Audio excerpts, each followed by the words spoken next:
Cloudy Nights from Starlight on the Veld in Mafeking Road by Herman Bosman. When the fires were piled high with wood, Jan Okkerse again said that it was a funny night and once more started talking about the stars.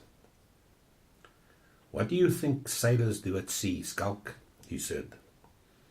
"If they don't know the way, and there aren't any other ships around from which they can ask?"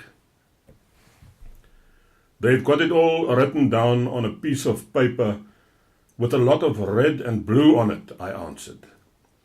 "And there are black lines that show you the way from Cape Town to St. Helena, and figures to tell you how many miles down the ship will go if it sinks. I went to St. Helena during the Anglo-Boer War.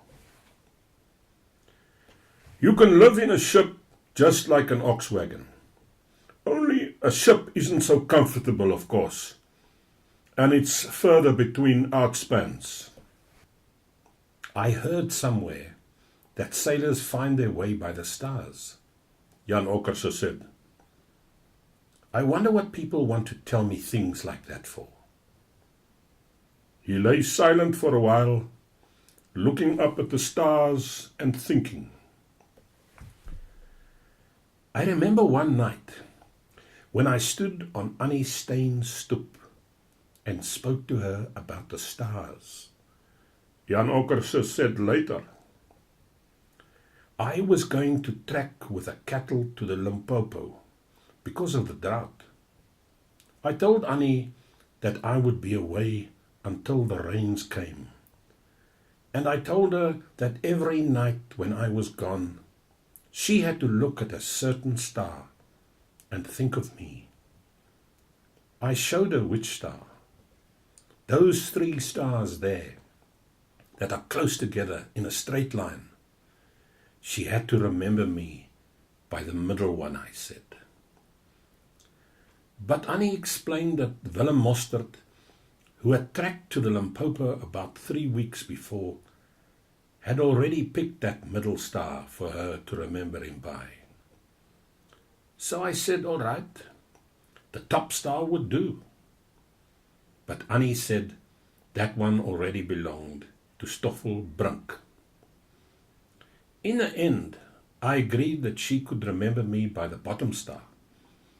And Annie was still saying that she would look at the lowest one of those 3 stars every night and think of me, when her father, who seemed to have been listening behind the door, came onto the stoep and said, What about the cloudy nights?" in what he supposed was a clever sort of way. "What happened then?"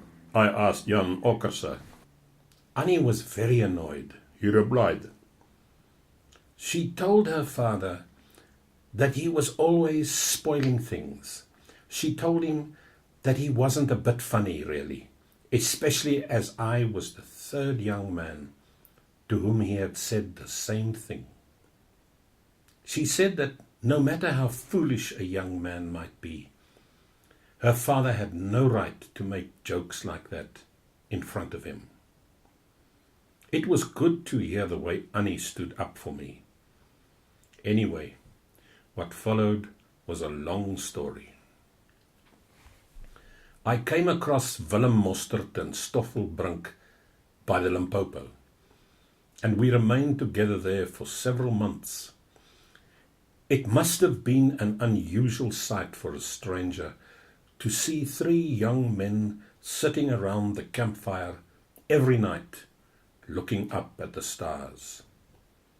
We got friendly after a while, and when the rains came, the 3 of us trekked back to the Mariku. And I found then that Annie's father had been right. About cloudy nights, I mean. For I understood that it was on just such sort of night that Annie had run off to Johannesburg with a bywoner who was going to look for work on the mines. Jan Okkerse sighed and returned to his thinking. But with all the time that we had spent in talking and sleeping, most of the night had slipped away. We kept only one fire going, and Jan Okkerse and I took turns in putting on the wood. It gets very cold just before the dawn, and we were both shivering. Anyway, Jan Okkerse said after a while, "Now you know why I am interested in stars. I was a young man when this happened, and I have told very few people about it. About 17 people, I should say. The others wouldn't listen. But always on a clear night, when I see those bright stars in a row, I look for a long time at the lowest star, and there seems to be something very friendly about the way it shines. It seems to be my star, and its light is different from the light of the other stars."